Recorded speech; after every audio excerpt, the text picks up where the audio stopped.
My name is David Peterson. I'm 32 years old, and for the past decade I've lived in New York City, building a career in finance. From the outside, I have everything: a high-paying job, a penthouse apartment with a view of the skyline, and more accolades than I ever imagined as a young boy from a small town.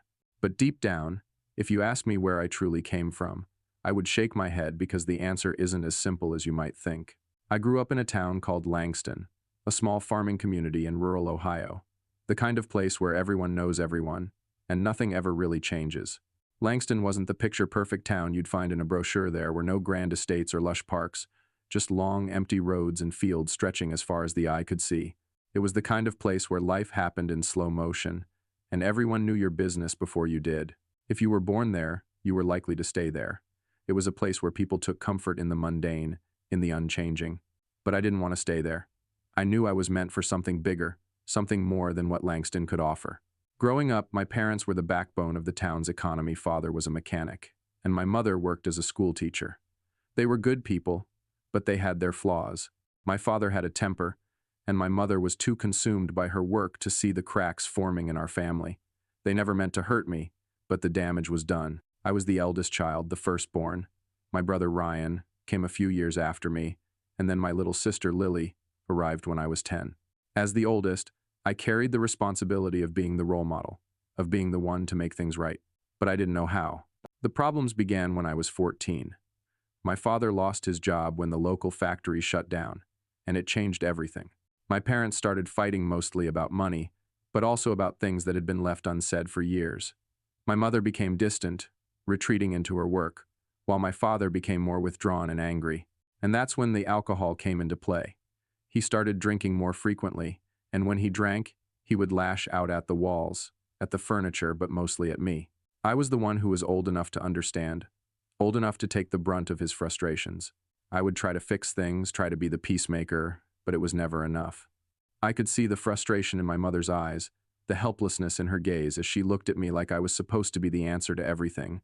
But I wasn't. It wasn't just the fights that hurt, it was the silence after. The quiet nights when my father would stumble into the house, too drunk to remember what he'd said or done earlier, and I would lie awake, listening to him sleep, wondering if the man he was when sober would ever return. At school, I kept to myself.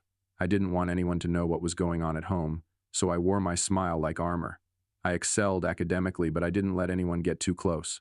I couldn't afford to. It was easier to be the quiet kid than the one everyone pitied. Ryan, on the other hand, took it differently. He grew more rebellious as the years went by, getting into trouble at school and staying out late with his friends. Lily was too young to understand, but I could see the confusion in her eyes when she looked at our family. At 18, I knew I had to leave. Langston wasn't going to change, and neither was my family. I had to find a way out for myself and for Ryan and Lily, even if it meant leaving everything behind. I applied to colleges out of state and was accepted into one of the top universities in Chicago. It was my ticket to escape, and I took it. I left without looking back, carrying only a suitcase and the hope that someday things would be different. When I arrived in Chicago, the city was everything I had dreamed of: fast-paced, diverse, full of opportunity. But it also felt empty. I didn't know anyone, and despite my accomplishments, I still felt like I was running away from something. I buried myself in my studies, focusing on business and finance, the things I thought would give me the power to leave my past behind. I worked part-time jobs to make ends meet, sometimes sleeping only a few hours a night to balance my work and academics.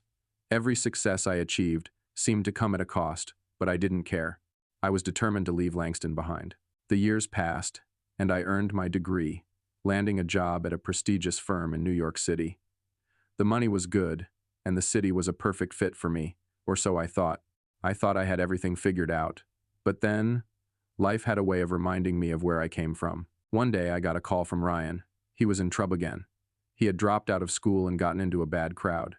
He was drinking heavily, and the fights with our father had escalated. Lily, now a teenager, was stuck in the middle, and I could hear the desperation in Ryan's voice as he begged me to come home. I wanted to tell him I couldn't, that I had my own life now. But deep down, I knew I couldn't turn my back on him. I couldn't leave my family behind like I had before. I flew back to Langston, ready to face everything I had tried to forget. The drive back to Langston felt longer than I remembered, the once familiar roads now feeling alien, almost suffocating. The landscape had barely changed. The same small houses with peeling paint, the same faded gas stations, and the same long, empty stretches of farmland. But the difference was in me. I wasn't the same person who had left for Chicago years ago. I had built a life far away from here, one filled with achievements and successes, but also with a constant, gnawing sense that something was missing. I thought about how I had left Langston behind, as if it were a chapter I could simply close. But here I was, right back where it all started. The thought unsettled me. I felt the weight of all the years I had spent trying to escape. As I neared the house, my stomach twisted.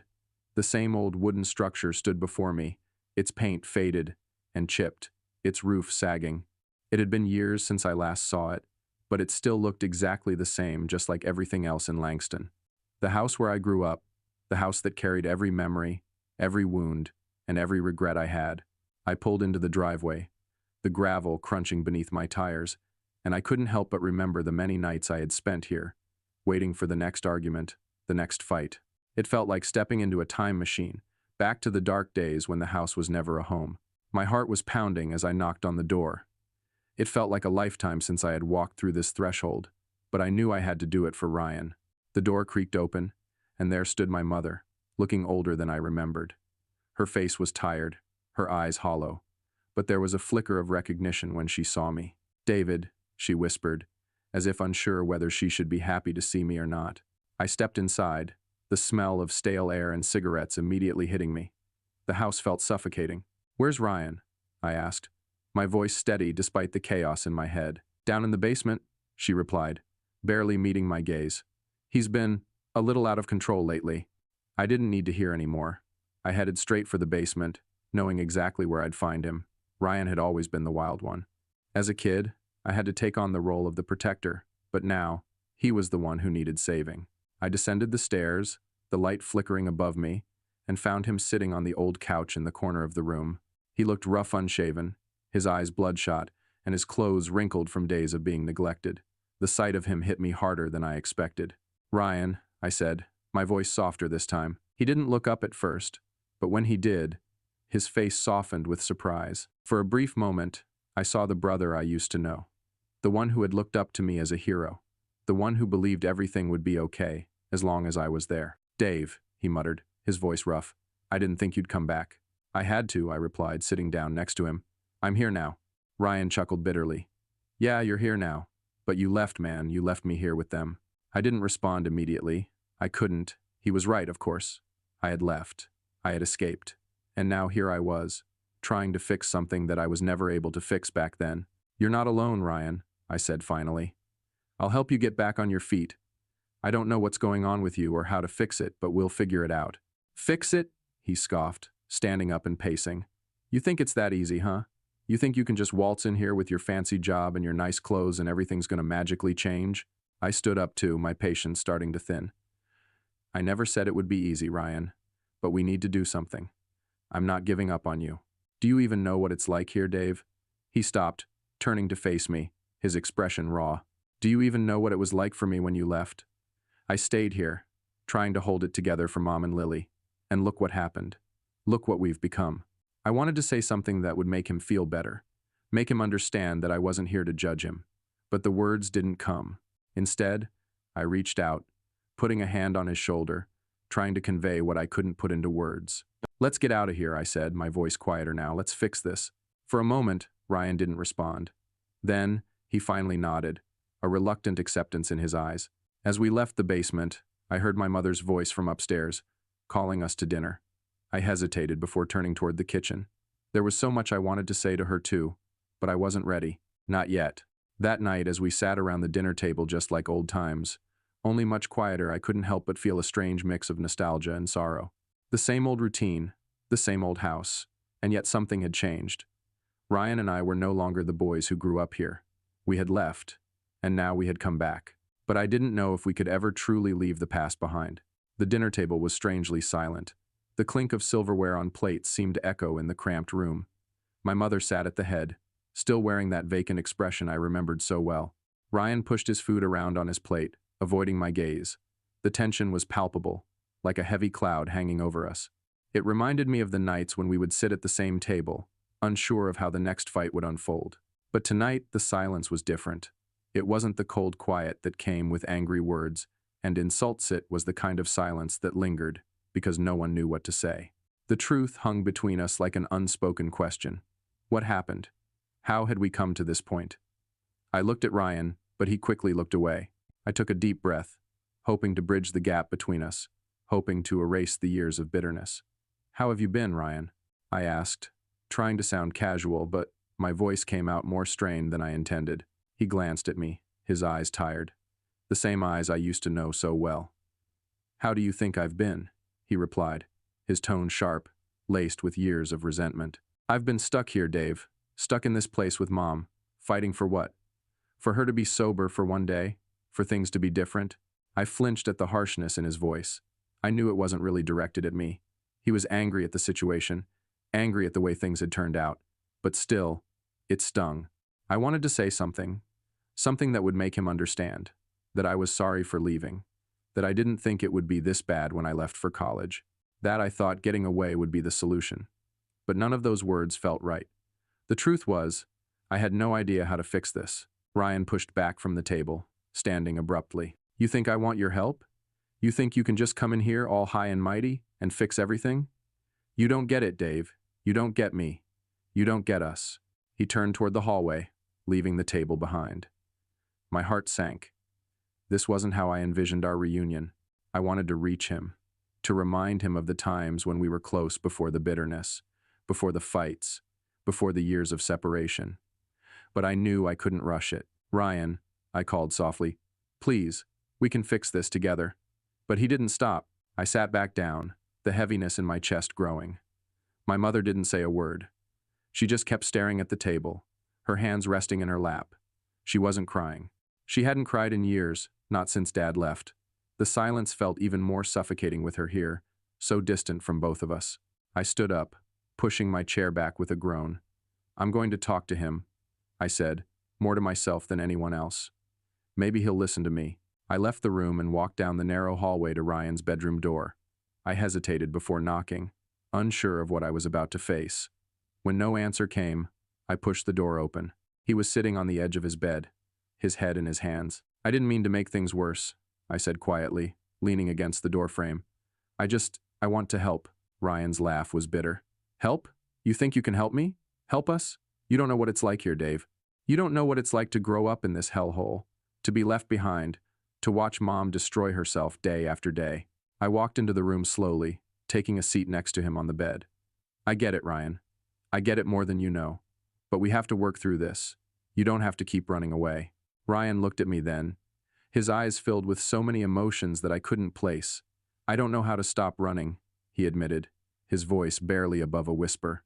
"I don't know how to face this place, Dave. I don't know how to face what's happened to us, what's happened to Mom, to me." My heart broke at his words, at how helpless he sounded. I reached out, placing a hand on his shoulder. "We'll figure it out. Together. I promise." He didn't say anything, but I could see the weight on his shoulders, the exhaustion in his eyes. It was the same feeling I had when I left, thinking that running away was the only way out, that leaving everything behind would solve the pain. But now I realized how wrong I was. Running away never solved anything. Facing the pain, no matter how difficult, was the only way forward. The rest of the night was quiet. Ryan didn't say much after our conversation. I knew he wasn't ready, but I also knew that the seeds of change had been planted. It would take time, but we could heal. I would make sure of it. Later that evening, as I lay in the old guest room, now my room again, filled with old furniture I hadn't seen in years, I thought about what had brought me back here. I didn't want to be the person I was when I left, running away from the past, thinking that success and distance could erase it. I didn't want to be that man anymore. I wanted to be the one who stood strong, who faced the past head on, and who didn't give up on the people who mattered. I knew it wouldn't be easy, but for the first time in a long while, I felt something like hope. Something that wasn't there when I first arrived. I could fix this. It wasn't too late. The sun had barely risen, but I was already awake, my mind restless. It had been 2 days since I returned to Havenfield, and the weight of the past felt heavier than ever. Despite the brief glimmer of hope I'd felt the night before, the looming reality of my childhood, my family, and the years I'd spent running away from it all started to feel like an inescapable storm. I couldn't outrun it anymore. Ryan hadn't said much since our conversation. He'd kept to himself, as he always did when things got too real. I tried to respect his space, but the tension between us was palpable. My mother hadn't changed. She still sat in the same spot at the kitchen table, her silence louder than any words she could have spoken. It was clear she wasn't ready to confront the reality of what had happened to us, to her, to our family. As I walked downstairs, I could hear the sound of her clinking dishes in the kitchen. It was like a routine, a ritual she performed every morning, no matter how empty the house felt. I didn't know what I expected from her. A warm embrace? A word of comfort? A sign that she wanted to make things right? That wasn't her. My mother had been distant for as long as I could remember, and it seemed like she had only grown more distant with time. "Mom," I called softly as I entered the kitchen. She didn't turn around, but I saw her pause for a brief moment. "Dave, you're up early," she said, her voice lacking the warmth I wished for. "I wanted to talk to you," I said, walking over to the counter where she was cutting vegetables. "About everything. About us." She didn't look at me, just kept slicing the vegetables with methodical precision. "What is there to talk about, Dave?" she said, her words flat. "We've been through all of this before." I could feel the frustration rising in me, the years of suppressed anger I'd never truly dealt with. "I'm not a kid anymore, Mom. I'm not the one who can just shut down everything and pretend like nothing ever happened. I came back to help. But if you're not ready to even talk about it," I trailed off, the words failing to come out as I had hoped. "You always were the dreamer," she muttered, not looking up from her chopping board. "Always trying to fix things that can't be fixed. You think I don't know what happened? That I don't know what I did? I do, and I can't change it." Her words hit me like a slap. I wasn't expecting an apology, but I was hoping for something, some acknowledgement of the years I spent trying to protect us, trying to fix what couldn't be fixed. But there it was again, her resignation, her acceptance of a life that had fallen apart, with no real hope of ever putting it back together. I stared at her for a long moment, wondering how much of this was truly her fault, how much had been the alcohol, and how much of it was her own choices, her own acceptance of the life she lived. "You don't have to change everything, but we need to face it. Together. We need to start trying, even if it's small." She finally looked up at me, her eyes tired. "I don't know how to do that, Dave." I didn't know how to answer. I didn't know how to fix this either. But I couldn't leave things as they were. Not now. Not after all this time. I left the kitchen, my heart heavy, but my mind more resolute. I couldn't let go of this yet. I wasn't ready to walk away again. I wasn't ready to just leave and let everything fall apart. I owed it to myself and to Ryanto Try. I found him in the backyard later that afternoon, sitting on the steps leading out to the overgrown garden, staring at the setting sun. The world seemed so still in that moment, as if it was holding its breath. I sat down next to him, careful not to crowd him. He didn't look at me at first, but he didn't get up either. "You okay?" I asked, my voice quieter than usual. "I don't know," he replied, his voice heavy with exhaustion. I can't stop thinking about everything, about Dad, about how things ended up this way. I always thought it would get better, you know." I nodded, my throat tight. I thought so too. I thought getting away, leaving for school, would fix everything. But I was wrong. Running away didn't solve anything. Ryan finally looked at me, his expression unreadable. "You still think you can fix it? You think we can go back? Fix everything with Mom?" I wanted to say yes. I wanted to tell him that it would all work out, that we could get Mom sober and rebuild everything we'd lost. But I couldn't lie to him. "No, I don't know if we can fix everything, Ryan, but we can try. And trying is better than doing nothing." Ryan fell silent, turning his gaze back to the sun. I sat beside him, waiting for him to say more, but he didn't. I wasn't sure if he would ever be ready to face the past with me, but I couldn't give up on him. Not again. As the sky grew darker, I realized something important. Healing wasn't going to be quick. It wasn't going to be easy. But I couldn't leave this town without trying. For Ryan, for my mother, for me. It was time to face the things I'd been running from head on. The next few days felt like a blur. The once familiar town of Havenfield, with its cracked sidewalks and forgotten promises, began to take on a new weight. Every street corner, every house, every passing face seemed to remind me of the years I'd spent hiding from the pain. I had never truly left, not in the ways that mattered most. Havenfield had stayed with me, and now here I was, back in its embrace, its suffocating grip pulling at me, urging me to confront the life I'd tried to forget. But this time I wasn't running. I spent the following week trying to create space for healing, not just for myself, but for Ryan and our mother as well. I knew it wouldn't happen overnight, but it had to start somewhere. My mom, as distant as she was, had shown the faintest glimmer of openness. It was a start. I met with her every morning, when the sun was still soft and the world felt quiet. I asked her simple questions about her childhood, about the things she once dreamed of. Sometimes she answered, sometimes she didn't. But every conversation, however small, felt like a brick being laid in the fragile foundation we were trying to rebuild. Ryan, on the other hand, was a more difficult puzzle. He wasn't angry with me, but I could tell he had a wall built up around him. We hadn't spoken much since that day in the garden, but I could sense that he was trying to work through his own thoughts. He wasn't ready to forgive our mother, not yet, and I wasn't sure I was either. It was on the 5th day that something shifted. I came home from one of my walks through the neighborhood, something I did each morning to clear my head, when I noticed Ryan sitting at the kitchen table, his eyes fixed on something in front of him. He didn't seem to notice me at first, so I stood there for a moment, just watching him. Finally, he looked up, his eyes tired but steady. "I've been thinking," he said, his voice hoarse, "about everything, about Mom, about you." I sat down across from him, trying not to let the tension in my body show. "What about me?" I asked. He rubbed his temples, as though the thoughts swirling in his head were too much to contain. "I've been holding on to this anger for so long. I don't even know what I'm angry about anymore. It's like it's become a part of me." I didn't say anything. I didn't have to. His words spoke volumes. Anger had always been a shield for us, a way to protect ourselves from the hurt that seemed endless. "I don't know how to let it go," he admitted, his voice breaking slightly. "How do I stop hating her? How do I stop hating myself for staying?" My heart ached at the rawness in his voice. "You don't have to forgive her right now, Ryan," I said quietly. "You don't have to forget anything either. But you can start by accepting that you're allowed to feel all of it. It's okay to be angry. It's okay to be hurt. Just don't let it control you." Ryan exhaled slowly, like a weight had been lifted, but I could see that he was far from healing. Still, I hoped this was the first step for him, a chance to start processing the years we'd both buried. Later that day, we decided to do something we hadn't done in years. We went to the old park where we'd spent so many summer afternoons as kids. The swings were rusted, the slides cracked, but it was the same park, just older, like us. We sat on the benches for a while, watching the sunset in silence. And for the first time in what felt like forever, I didn't feel quite so alone. I had Ryan beside me, and I had a sliver of hope that somehow we could heal from the wounds of our past. But I couldn't help but wonder, was it too late for our mother? Could she change? Or was this what we had become, forever locked in a cycle of pain and regret? Chapter 6. The final choice. The decision was looming, and there was no escaping it anymore. As the days passed, I could see the transformation starting to take place within me. But there was still one more thing I had to do, one final confrontation. For years, I had blamed myself for leaving.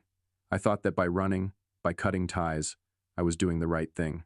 But now, as I sat on the edge of the bed, staring at my reflection in the small mirror across the room, I knew what I had to do. I had to face the truth. I drove to Havenfield once again, my heart heavy with everything that had happened and everything I still didn't know. This time, I wasn't going there with the intent to fix anything. I wasn't going there to find closure. I was going there for myself, to acknowledge everything, and then to let it go. For good. When I arrived at the house, the familiar smell of must and old wood hit me like a wave. I could hear my mother moving about inside, but this time, I didn't hesitate. I knocked, and she opened the door, her face weary, like she hadn't slept in days. "Hi, Mom," I said softly. "Dave," she replied, her voice a mixture of surprise and wariness. "I wasn't expecting you." "I know," I said, my voice catching. "But I need to talk. We need to talk." I walked inside, and we sat at the same table where we had shared so many meals, so many broken conversations. This time, though, there was no shouting, no tears. Just two people sitting across from each other trying to find some sort of understanding. "Mom," I began, my voice trembling, "I've spent so many years angry at you, but I think, maybe for the first time, I'm starting to understand. You're not the villain in this story. You're just as lost as I am."